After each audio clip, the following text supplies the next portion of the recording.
Welcome to another episode of Money Talks and Bullshit Walks, a place where we discuss all things business and money. My name is Manny Scevofelax. I am your friendly neighborhood outsourced chief financial officer and business therapist. Today, I'd like to chat about a tool for business owners.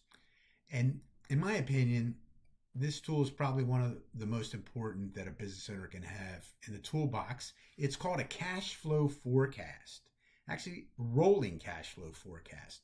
Let me pull up a quick template here.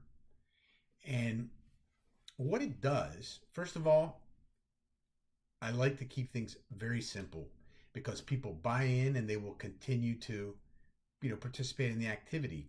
If you make things overly complicated, usually it doesn't stick. So we're talking about simplicity. We're going to project out for 5 weeks.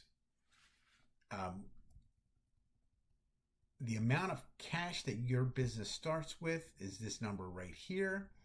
And then cash receipts, the amount of projected accounts receivable collection, which would give you about $27,000 of cash this week. The next thing would be to subtract your business expenses. In this particular week, there's not going to be many. You come down to the bottom, you're actually going to have $2,000 in expenses this week. Your total cash collected from the top is $27,000 minus the $2,000 in expenses is going to leave you with $24,875. That's your ending cash balance for the week. So the ending cash balance for the week is going to be, let's take a look at this. It's going to be the beginning cash balance of the following week. And we continue to repeat the exercise until we get to week 5. Week 5, we've got some interesting expenses coming up. You would have, in this example, a whole bunch of commercial insurance liability premiums due, and then you're planning on going to a business conference. Well, if you add these expenses up, they would be about $38,000 for that week, and you started with $35,000 in cash. That would lead you to have a negative cash balance, which nobody likes. But the good news is, if we're starting in week 1, you can see this is going to happen in week 5, and you have time to prepare for this eventuality.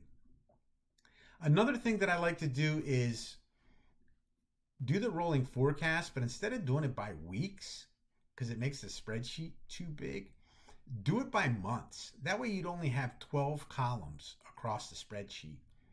And it lets you know how your cash balance is going to shake out.